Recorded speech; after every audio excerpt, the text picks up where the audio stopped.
Son Excellence M. Henri Konan Bédié, président du PDCI RDA, a présidé ce vendredi 13 novembre 2020 une séance de travail de la Coalition pour la démocratie, la réconciliation et la paix CDRP.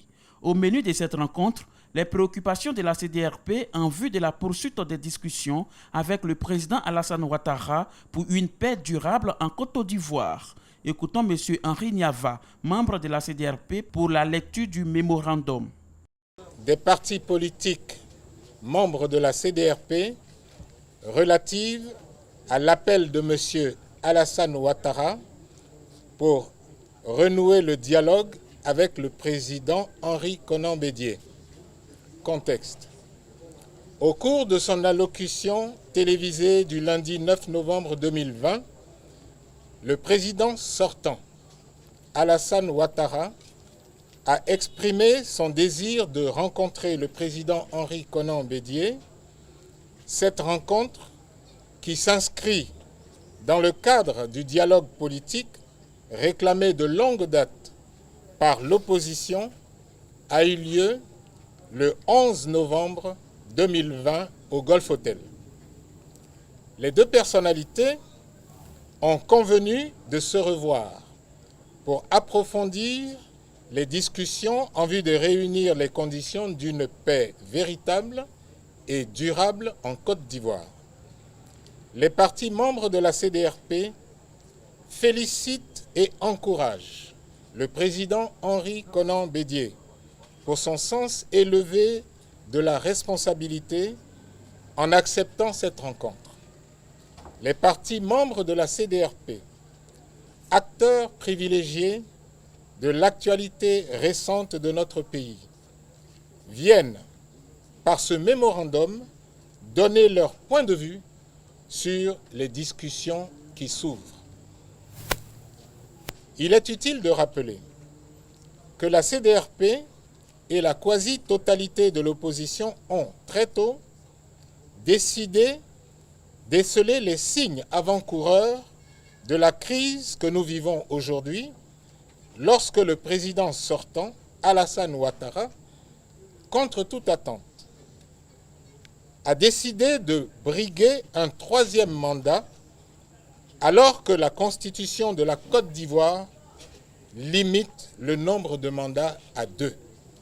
Pour aboutir à ces fins, il a créé un environnement politique délétère, mis en place des organes totalement acquis à sa cause, notamment une commission électorale dite indépendante et un conseil constitutionnel totalement à ses ordres.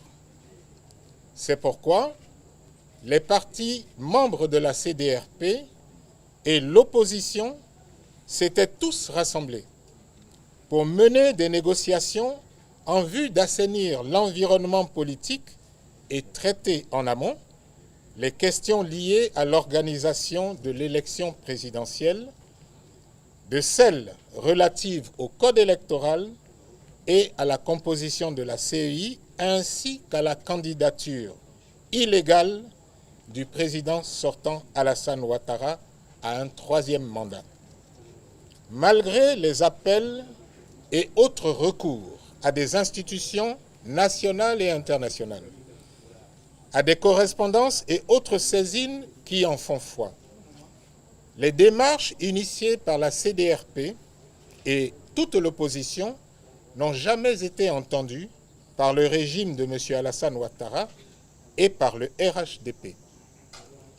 C'est donc ce refus de dialogue et le non-respect des dispositions de notre Constitution, notre loi fondamentale, qui a plongé notre pays dans la grave crise que nous connaissons maintenant avec, hélas, d'importantes conséquences qui sont de nombreuses pertes en vies humaines, l'instrumentalisation des conflits communautaires et religieux, des destructions massives de biens et de matériels divers, des poursuites et des incarcérations arbitraires, la mise sous blocus des résidences des personnalités d'opposition. Pour amener une paix durable dans notre pays, la Côte d'Ivoire et abréger la souffrance des populations, la CDRP continuera de privilégier la voie du dialogue et la négociation.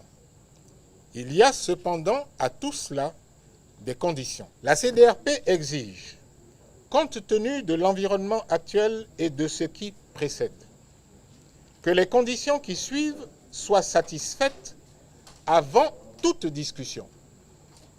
Nul ne peut, et nous citons, aller à une table de négociation en étant bâillonné, privé de ses droits élémentaires et de sa liberté de mouvement. Cette citation est prise d'une déclaration du PDCI-RDA en date du 11 novembre 2020.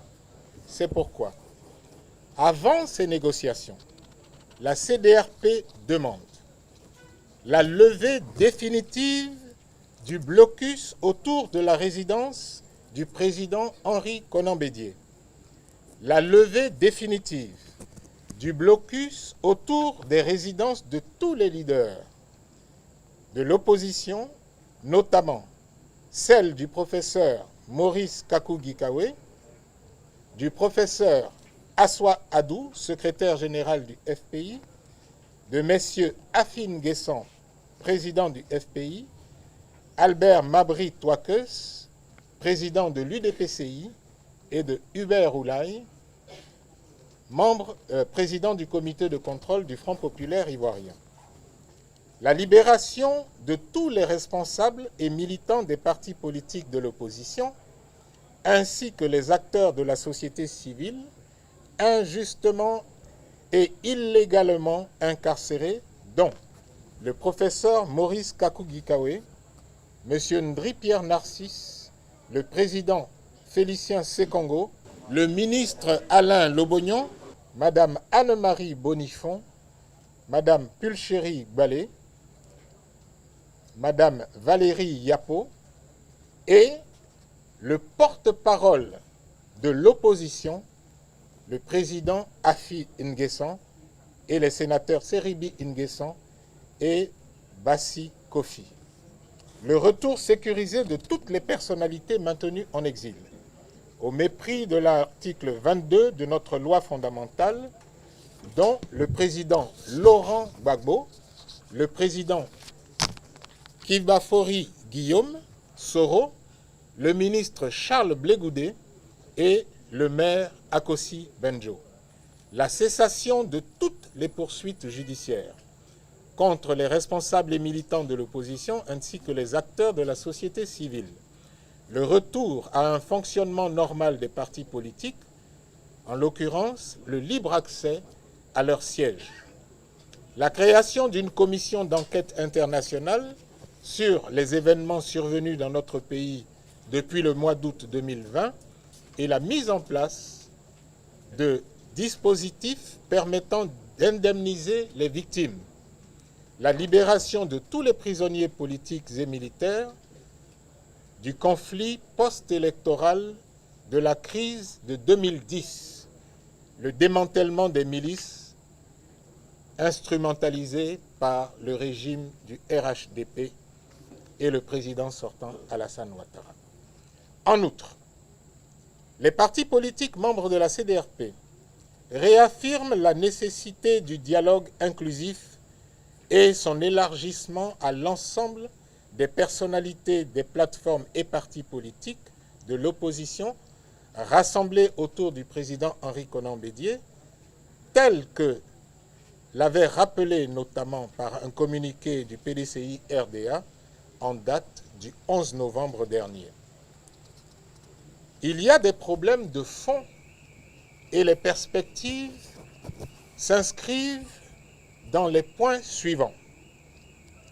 Les problèmes politiques soulevés par la CDRP et toute l'opposition ivoirienne que le pouvoir RHDP avait en son temps rejeté du revers de la main demeurent.